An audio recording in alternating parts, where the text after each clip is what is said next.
कुछ दिनों पहले हमने इंटरनेशनल डे ऑफ डिसेबिलिटी मनाया, यानी कि विश्व अपंगता दिवस। अपंगता कई तरह की इंफर्मिटीज कई तरह की हो सकती हैं, मेंटल और फिजिकल दोनों तरह की। लेकिन सवाल ये बात है कि क्या हर तरह की अपंगता के साथ जीवन पूरी तरह से खत्म हो जाता है, कोई उम्मीद नहीं बचती है? क्योंकि सबसे ज्यादा मुश्किल ऐसे लोगों को आती है अगर वो काम करना चाहते हैं, तब हमने देखा है सबसे ज्यादा मुश्किलें सामने आती हैं। और इससे सिर्फ देश ही नहीं, विश्व की बड़ी जनसंख्या जूझ रही है। क्या बड़ी वजह है इसकी? इस पर हम बात करेंगे। हमारे साथ है सोनिका, जो इन तमाम मसलों को लेकर के गहन रिसर्च कर चुकी हैं और उन पॉइंट्स के साथ आज हमारे साथ जुड़ी हैं, ताकि हम उन सवालों के जवाब जान सकें जो वाकई में जरूरी है उन लोगों तक पहुंचने के लिए जो बहुत कुछ खो चुके हैं लेकिन कुछ हासिल करना चाहते हैं। सोनिका, स्वागत है आपका आज तक डिजिटल पर। Thank you so much. Sonika, आपने एक बहुत गहन रिसर्च करी है उन लोगों के ऊपर, और क्यों उन्हें मौके दोबारा आसानी से नहीं दिए जा रहे हैं। हालांकि हम जानते हैं कि कुछ ऐसी डिसेबिलिटीज होती हैं जिसके बाद शायद संभव नहीं होता है। ये दुखद है कि वो फिजिकली जा करके काम कर सकें, या फिर कई कई तरह के काम वो नहीं ही कर सकते हैं। स्टिल, क्या ऐसा भी है कि कुछ डिसेबिलिटीज के बाद लोग काम कर भी सकते हैं लेकिन उन्हें मौका नहीं दिया जा रहा है? हम्म, देखिए, सबसे पहले मैं ये बोलूंगी कि अम, ऐसी बहुत सारी डिसेबिलिटीज हैं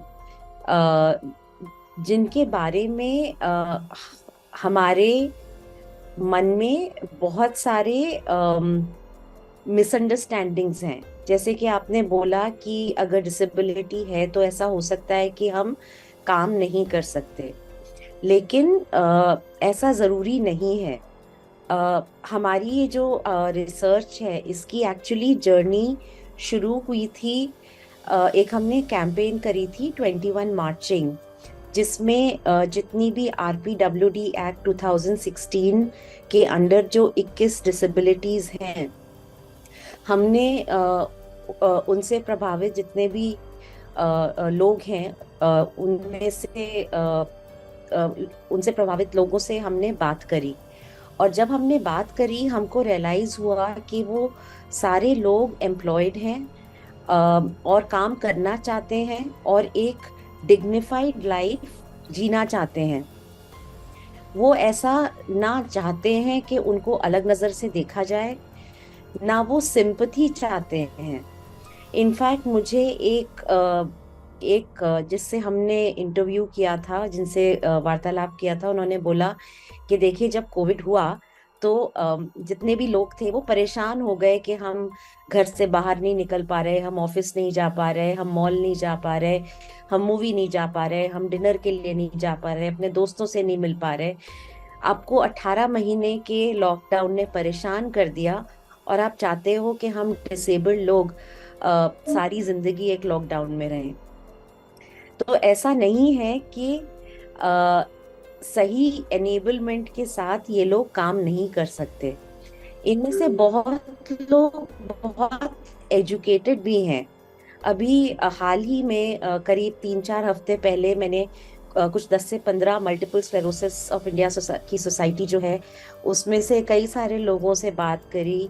उसमें से कुछ लोग लॉ पढ़े हुए हैं जो गुवाहाटी से थी, कुछ लोग HR पढ़े हुए हैं, कुछ लोग फाइनेंस पढ़े हुए हैं।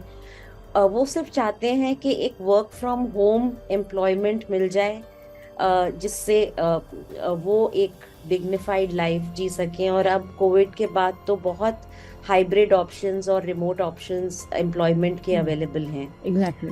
तो और और आजकल तो इतनी टेक्नोलॉजी की वजह से एक्सेसिबिलिटी, मोबिलिटी, एक्सेसिबिलिटी टूल्स और मोबिलिटी टूल्स हैं कि ऐसा नहीं है कि ये लोग काम नहीं कर सकते। तो बट ये जो सोनिका, बिकॉज एक वी हैव सीन मिसकंसेप्शन। कि हमारे पास, हमने कई केसेस देखे हैं जो इंस्पिरेशन भी है। Like I I I personally know the people जो सिविल सर्विसेज में भी हैं और दूसरी कई बहुत अहम पोस्ट पर हैं, जिन्हें किसी तरह की डिसेबिलिटी है, लेकिन उन्होंने समाज में अपना एक ऐसा बिल्कुल। स्थान बनाया है जो दूसरों के लिए बहुत बड़ी इंस्पिरेशन है। ऐसे केसेस सामने होने के बावजूद हमारे पास एथलीट्स हैं कहीं कहीं जो वाकई में अपने आप बिल्कुल। में बड़ा नाम बने हैं। उसके बावजूद कौन सी ऐसी ग्रंथि है, कौन सी ऐसी रिजर्वेशन है सोनिका, जिससे आपको लगता है कि अब तक जो हमारे देश में फिर भी बहुत सोचा जाता है अपॉर्चुनिटी देने से पहले, किसी भी तरह की इंफर्मिटी के चलते लोगों को, या फिर नहीं ही दी जाती है? अवेयरनेस बहुत कम है। अभी परसों ही मैं एक पैनल डिस्कशन के लिए गई थी और वहां पे मैं किसी से बात कर रही थी। पहली बात तो उनको यही नहीं पता था कि आरपीडब्ल्यूडी एक्ट में 21 डिसेबिलिटीज कवर्ड हैं। फिर जो अवेयरनेस होती है विजिबल और इनविजिबल डिसेबिलिटीज के बीच में, हमको जो नजर आता है जैसे कि विजुअल इम्पेयरमेंट हो गया, लोकोमोटर इम्पेयरमेंट हो गया, अगर किसी को सेरेब्रल पॉल्सी है तो वो नजर आता है। लेकिन बहुत सारी डिसेबिलिटीज हैं, जैसे कि आपको अगर न्यूरो डाइवर्सिटी है, अगर आपको मल्टीपल स्क्लेरोसिस है और अगर उसके सिम्टम्स विजिबल नहीं है, आपको सिर्फ फटीग होता है, तो वो नजर नहीं आता। अगर आपको हीमोफीलिया है तो वो नजर नहीं आता। अब जैसे अगर मैं आपसे पूछूं, एसिड अटैक सर्वाइवर्स, वो भी एक जी। डिसेबिलिटी आरपीडब्ल्यूडी एक्ट में कवर्ड है। लेप्रोसी क्योर्ड सर्वाइवर्स, वो भी एक डिसेबिलिटी कवर्ड है। लेकिन इसकी जानकारी बहुत सारे लोगों को नहीं है। एक तो ये प्रॉब्लम है जिसकी वजह से एम्प्लॉयमेंट नहीं होता। दूसरी बात है कि जिस तरह से पॉपुलर मीडिया में for a very long time एक डिपिक्शन हुआ है ऑफ पीपल विद डिसेबिलिटीज, एक बेचारापन, एक डिपेंडेंसी जो दिखाई गई है कि तो वो एक सोशल कंडीशनिंग हुई भी है कि इनके हम्म। ऊपर बहुत खर्चा होगा, इनको इंडिपेंडेंट बनाने में बहुत खर्चा होगा। तो हमने इसके ऊपर भी रिसर्च करी है कि बहुत सारे मोबिलिटी और एक्सेसिबिलिटी टूल्स में इतना खर्चा नहीं होता, रीजनेबल अकोमोडेशंस में इतना खर्चा नहीं होता। तो वो भी हमने अपनी रिसर्च में इंक्लूड किया है कि हर इस डिसेबिलिटी के लिए अगर आपको इंक्लूसिव हम्म। इंफ्रास्ट्रक्चर और एक्सेसिबिलिटी डालनी है तो किस तरह से आपको उसे अप्रोच करना है। तो ये अवेयरनेस जो है ना, ये एक तो बहुत इजीली अवेलेबल नहीं है और बहुत स्कैटर्ड है। और हम्म। तीसरी चीज, अगर मैं डिसेबल्ड हूं तो कई बार लोगों को हिचकिचाहट होती है कि मुझसे कैसे बात करें, कहीं कोई वो ऐसी चीज ना बोल दे जो मुझे हर्ट कर जाए, कहीं वो ऐसी चीज ना कह दे जो इनअप्रोप्रिएट हो। तो एक ये भी हिचकिचाहट है, जो सेंसिटाइजेशन की कमी है, जिसकी वजह से जब हम कभी क्लाइंट से बात करते हैं या किसी कंपनी से बात करते हैं तो वो कहते हैं कि हम अभी तैयार नहीं हैं to work on inclusion of people with disabilities. तो हम्म। मुझे लगता है कि अभी ये जो हमने रिसर्च करी है, इसके माध्यम से ये जो रेडीनेस का जो बैरियर है, हम्म। होपफुली हम उसको तोड़ पाएंगे। आई रियली होप सो कि ऐसा हो, क्योंकि एक बहुत अगर हम स्टैट्स के माध्यम से जाएं तो लगभग 2 करोड़ 20 लाख से ज्यादा हमारी पॉपुलेशन है। टोटल पॉपुलेशन का एक बहुत बड़ा हिस्सा जो फॉर्म करता है, जो कई तरह की डिसेबिलिटी से है। और सबसे हैरानी की बात और थोड़े दुख की बात भी ये है सोनिका कि वो जो एज ग्रुप्स हैं, वो हमारा सबसे ज्यादा आप कह सकते हैं कि फर्टाइल और प्रोडक्टिव एज ग्रुप है, 10 to 20 and 20 to 21, following that age group. तो ये जो पूरा एक तरह से हमारी जो यंग जनरेशन है, इसका एक बहुत बड़ा हिस्सा है जो इस डिसेबल पॉपुलेशन का एक बड़ा हिस्सा फॉर्म करता है। लिहाजा हमें उनके लिए कोई ना कोई विकल्प तो लेकर चलना पड़ेगा। सो लास्टली मैं आपसे ये जानना चाहूंगी सोनिका कि रे ऑफ होप कहाँ है? आपको कहाँ और कैसे लगता है कि चीजें बदलेंगी? मुझे रे ऑफ होप नजर आती है दो जगह। एक तो देखिए, कंपनीज अगर दरवाजे खोलती हैं और एम्प्लॉयबिलिटी बढ़ती है तो एक इंडिपेंडेंस, सेल्फ रिलायंस बढ़ती है, कॉन्फिडेंस बढ़ता है। देखिए अभी बहुत सारे लोग, आपने जो आंकड़ा बोला, 2 करोड़ बोला, ये भी एक एस्टिमेशन है, क्योंकि बहुत सारे लोग अभी भी डिस्क्लोज नहीं करते। जो हिडन डिसेबिलिटीज होती हैं वो अभी भी डिस्क्लोज नहीं है। तो ये भी एक एस्टिमेशन है, एक्चुअल नंबर हो सकता है इससे कहीं ज्यादा हो।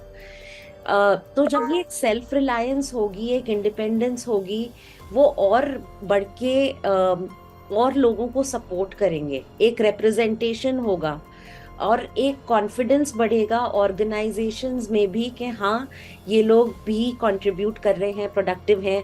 और ये जो है, ये ना एक रिपल इफेक्ट होता है, एक कंपनी में होगा, दो कंपनीज में होगा, चार हम्म, कंपनीज में होगा, आठ में हम्म, होगा। सेकेंडली, जिस तरह से कि सोसाइटी से लोग कंपनीज में जाते हैं और कंपनीज में इम्पैक्ट होता है, वैसे ही हम्म, कंपनीज में जब कल्चर चेंज होता है, वैसे ही सोसाइटी में भी इम्पैक्ट आता है।